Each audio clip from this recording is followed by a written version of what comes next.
Prepariamo un grande classico della cucina italiana che è il risotto alla milanese. Quindi iniziamo mettendo del burro in una casseruola, accendiamo il fuoco molto basso e partiamo con il riso. In questo caso utilizziamo un carnaroli che sicuramente si presta molto ai risotti. Anche il violone nano è un'ottima alternativa, soprattutto se si predilige un risotto magari un po' più all'onda. Quindi il primo passaggio è la tostatura del riso, ovvero togliere l'umidità dai chicchi. Adesso con i risi che ci sono adesso ci sono anche dei risi invecchiati che partono da un anno in su. Sono degli ottimi risi che si possono trovare anche in commercio. Questi risi sono già molto disidratati perché una volta il riso veniva portato nei sacchi di juta dove assorbiva l'umidità, mentre adesso con la nuova tecnologia questi risi sono già completamente asciutti e quindi la fase della tostatura diventa anche un po' quasi superflua, serve più che altro per scaldare il chicco e continuare la cottura del risotto con il brodo bollente, è una cottura omogenea, quindi farlo asciugare è quasi diventato inutile perché questi chicchi sono praticamente perfetti. Quindi adesso iniziamo a scaldare il riso, come potete vedere i chicchi piano piano si scaldano e iniziano a diventare lucidi. Per non sbagliare, per sicurezza possiamo toccarlo con le mani, quando il riso è bollente siamo pronti per aggiungere il brodo. Andiamo a mettere anche la cipolla, tritata fina, molto finemente. Anche qui ci sono molte scuole di pensiero, c'è chi la mette prima, chi la mette dopo, e c'è chi la fa pastorizzata a parte. Adesso noi facciamo vedere un metodo classico, ognuno poi ha la sua preferenza, però diciamo che c'è stato un bel dibattito sulla cipolla prima o dopo. L'importante è che comunque non rimanga quel sentore di cipolla cruda. Bagniamo con il brodo. Ok, questo è il rumore che si deve sentire. L'importante è che la cipolla a fine cottura non risulti ancora cruda e quindi che diventi proprio una pasta. Poi ognuno può scegliere il suo metodo che crede migliore. Iniziamo a bagnare, mi raccomando il brodo deve sempre essere bollente, ogni volta che bagniamo il risotto deve sempre stare a bollore e mai calare di temperatura. Non tostate troppo il riso perché si racchiude fuori, le crea come una pellicina intorno al riso, quindi si racchiude tutto l'amido e vi diventa separato, poi quando andate in mantecata diventa separato, il liquido non aggrappa bene ai chicchi del riso e vi viene un riso non all'onda. Iniziamo a bagnare, in questo caso si può fare benissimo un brodo vegetale, in questo caso abbiamo fatto un brodo di carne, ovvero delle ossa di vitello con dell'acqua fredda, degli odori come sedano, carota, cipolla. Lo facciamo bollire e togliamo mano a mano che vengono in superficie, togliamo le impurità e lo facciamo sobbollire a fuoco basso per un'ora, 2, 3, più va avanti, più prende sapore e più è buono. Ovviamente fare un risotto con il brodo di carne dà molto più corpo e più sostanza al riso. In questo caso io lo preferisco di carne perché un risotto allo zafferano è veramente molto easy, ha veramente pochi ingredienti, quindi dà molta sostanza al brodo di carne. Quindi andiamo avanti con la cottura. I risi, ognuno ha il suo tempo di cottura. Non sono d'accordo con le cotture molto lunghe che vanno 18-20 minuti. Secondo me un buon riso a 10, 12, 13 è pronto perché va lasciato molto al dente. Quindi andiamo avanti con la cottura. Se volete dare un colore più intenso al risotto potete mettere anche un po' di zafferano, quello in polvere, pochissimo per dare un po' di colore. Ogni volta che il riso richiede il brodo noi lo aggiungiamo senza metterne troppo tutto insieme. Importante è girarlo soprattutto nelle prime fasi della cottura e poi possiamo stare anche un po' più tranquilli.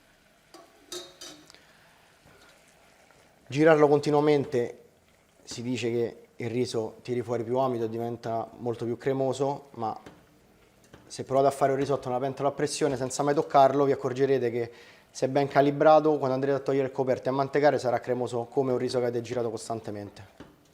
Perché comunque l'amido verrà rilasciato tutto dentro al brodo, in qualsiasi caso. La fase fondamentale è sicuramente la tostatura, che farà la differenza nel risultato finale. Si può tostare a secco, con l'olio, col burro. Noi rispettiamo la tradizione, soprattutto in questo caso, perché il risotto alla milanese è ricco di burro, di parmigiano, è ricco di grassi è anche quello che fa la differenza.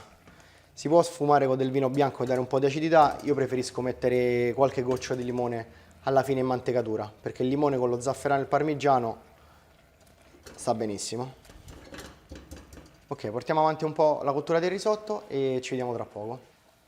Siamo quasi alla fine della cottura del risotto, mancano pochi minuti, quindi andiamo a mettere dentro i pistilli di zafferano. Questa ovviamente è proprio un'eccellenza italiana.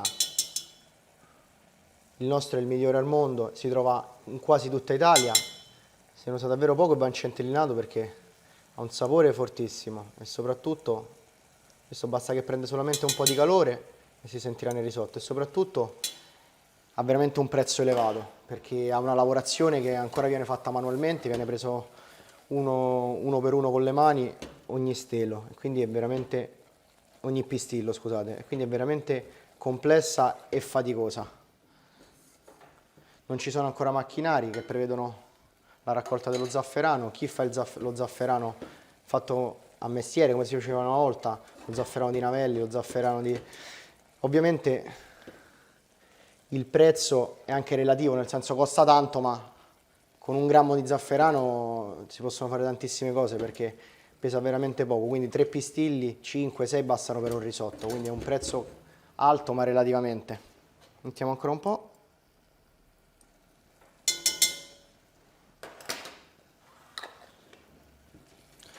Facciamo asciugare leggermente, ho preso un bel colore, saliamo.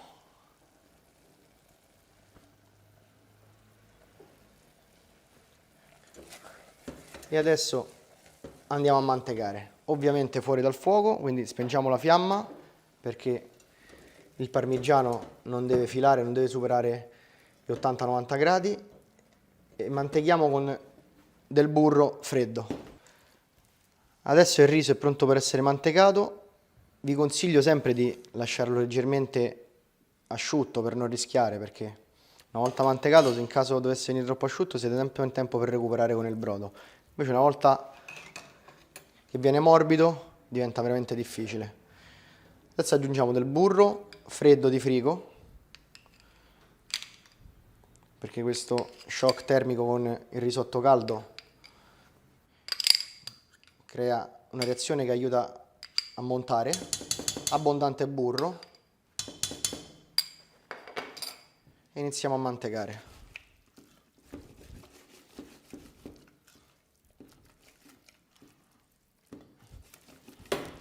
Aggiungiamo ancora un po' di brodo.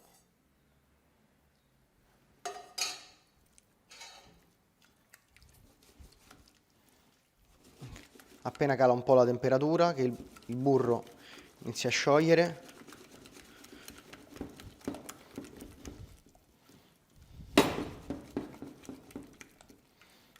aggiungiamo il parmigiano,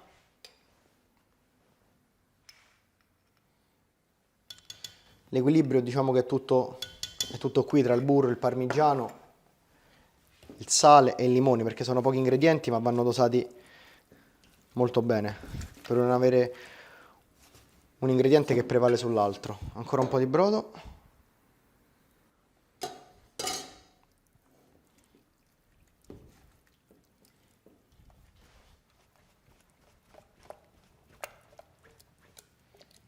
Un altro po' e assaggiamo.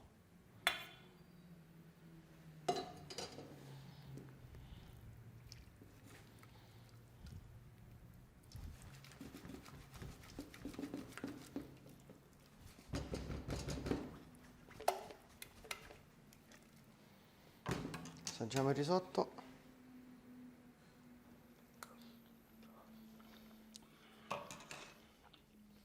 Un po' di sale. Ancora parmigiano. Finiamo il burro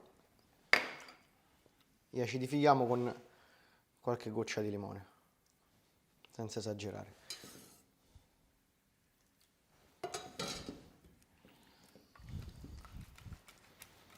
Diamo l'ultima mantecata.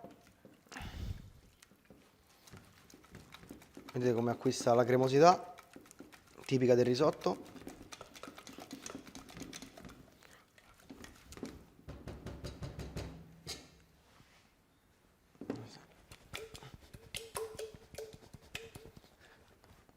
Ok, il riso è pronto, adesso lo copriamo per non farlo freddare troppo e lo facciamo riposare un minutino per far assestare bene gli ingredienti e poi impiattiamo.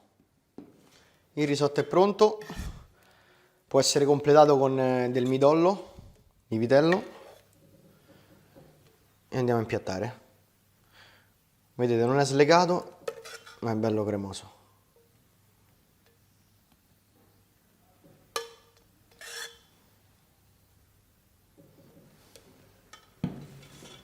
Decoriamo il risotto con un po' di zafferano.